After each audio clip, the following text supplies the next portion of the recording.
Passons maintenant au diagramme d'activité.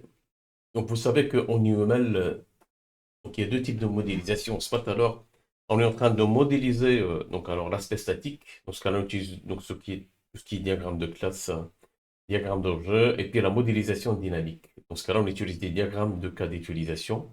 Et ces cas d'utilisation, on peut les détailler en utilisant des diagrammes d'activité. Donc, comme vous voyez avec moi, donc les diagrammes d'activité sont tout à gauche ici, là. Donc ici, ça c'est un peu les différents diagrammes groupés par type, soit des diagrammes donc comportementaux ou bien des diagrammes structurels. Pour modéliser l'enchaînement d'un processus, on peut utiliser donc alors des diagrammes d'activité qui vont nous permettre de détailler des cas d'utilisation. Donc alors, pour les diagrammes d'activité, il faut savoir qu'un diagramme d'activité se concentre sur la modélisation des aspects de traitement procédural d'un système. Vous le voyez avec moi, c'est un petit exemple. Donc j'ouvre le courrier. S'il est important, je lis le courrier, sinon je vais le supprimer. Ça, c'est une décision que je vais faire. Ensuite, les deux nœuds vont se rejoindre et le premier flux qui va arriver en premier va libérer un jeton qui va mettre fin au processus. Ensuite, ce diagramme d'activité spécifie le flux de contrôle et le flux de données entre les différentes étapes, c'est-à-dire les différentes actions requises pour implémenter une activité. D'abord qu'un diagramme d'activité vous permet de spécifier un comportement défini par l'utilisateur sous forme d'activité. Et une activité elle-même, donc elle peut décrire la mise en œuvre d'un cas d'utilisation, comme je l'avais dit tout à l'heure. Au niveau des cas d'utilisation, il faut vraiment rester très focus sur l'essentiel. Les cas d'utilisation, c'est ce que vous trouvez sur l'emballage d'un électroménager ou d'un produit. C'est-à-dire, on met la valeur ajoutée sans entrer dans les détails. Et après, bah, ces cas d'utilisation, comme on va le voir après, ils peuvent être détaillés soit par des diagrammes d'activité, soit qu'on va le voir après, donc des diagrammes de séquence. Donc alors, c'est un peu le cas ici. Donc, elle-même peut décrire donc, la mise en œuvre d'un cas d'utilisation. Elle peut définir le comportement d'une opération sous forme d'instruction individuelle. Dans notre cas, ici, donc les paramètres d'entrée sont le numéro d'inscription et l'ID du programme d'études d'un étudiant. Donc ça, c'est pour passer un examen. On peut détailler cette activité sous forme d'un enchaînement d'actions. Donc alors, cet enchaînement d'actions, il peut avoir des paramètres d'entrée et des paramètres de sortie. Donc les paramètres d'entrée, c'est le numéro d'inscription et l'identifiant de l'étudiant.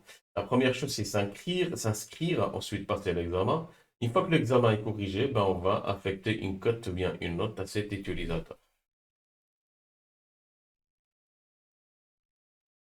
Les éléments de base des activités sont les actions, c'est-à-dire que on peut donc alors détailler une activité suite à une suite d'actions. Donc retenez bien, donc un cas d'utilisation est détaillé par par un ou des diagrammes d'activité. Un diagramme d'activité contient des activités. Si on prend une activité, elle peut être détaillée par des actions. Ensuite, une action est représentée sous la forme d'un rectangle au coin arrondi. Donc le nom de l'action étant positionné au centre du rectangle arrondi. Ce sont des guidelines en fait de l'UML. Vous pouvez utiliser des actions pour spécifier tout comportement défini par l'utilisateur. Comme vous le voyez ici, eh bien, ces actions nous ont permis de définir si vous voulez, le processus de la passation d'un examen. Ensuite, ces actions, elles traitent les valeurs d'entrée pour produire des valeurs de sortie, ce qui signifie qu'elles sont capables d'effectuer des calculs. Et les actions basées sur les événements permettent de transmettre des objets et des signaux aux objets récepteurs. Donc alors il y a le Event-Based Actions, donc des actions basées sur les événements. Elles permettent de transmettre des objets et des signaux aux objets récepteurs.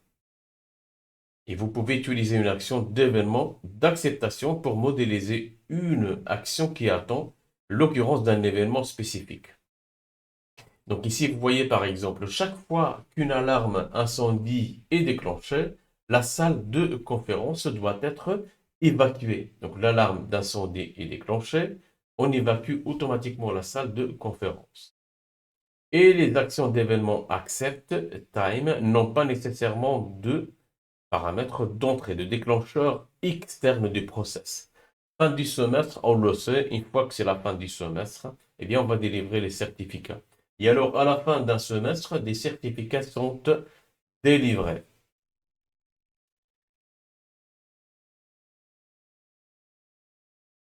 Donc, alors, s'ils n'ont pas de déclencheur, donc ces actions basées sur les événements, ils démarrent lorsque l'événement correspondant se produit.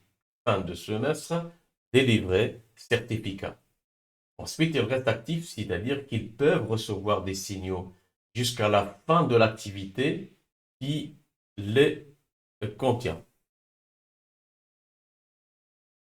Mais bon, fin de semestre, ça se produit une seule fois par exemple, et sur chaque 6 mois.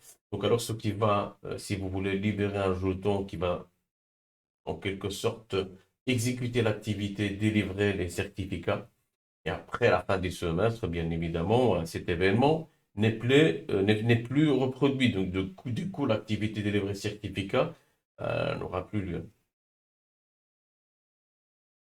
Ensuite, il y a Local Behavior Actions.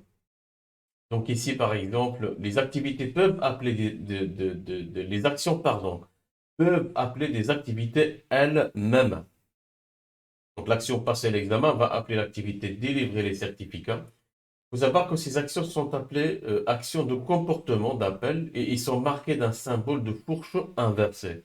C'est un peu l'équivalent en BPMN d'une activité avec les deux lunettes. C'est-à-dire qu'une activité, donc alors elle peut être composite, donc avec des composants à l'intérieur. Ce symbole de fourche indique une hiérarchie et il symbolise que l'exécution de cette activité, de cette action démarre une autre activité, divisant ainsi le système en différentes parties. Dans ce diagramme, donc l'activité délivrer les certificats, donc cette activité délivrer les certificats est composite, donc c'est-à-dire qu'elle est détaillée dans le cadre de l'activité organisée. Donc alors l'examen, les étapes internes qui conduisent à délivrer les certificats ne sont pas pertinentes. Donc alors les détails de délivrer les certificats ne sont pas pertinents, donc on ne va pas les mettre ici, on va simplement les mettre dans un autre diagramme. Et délivrer les certificats est détaillé à ce niveau-là. Voilà. Donc alors délivrer certificat, c'est choisir le cours, sélectionner l'étudiant, entrer la note et puis envoyer la note. Et par conséquent, délivrer certificat est considéré comme une unité atomique ici, même s'il implique un processus avec plusieurs actions, ce que vous voyez là. Et voilà, là c'est quoi? C'est les détails de l'activité délivrer certificat. Merci pour votre attention.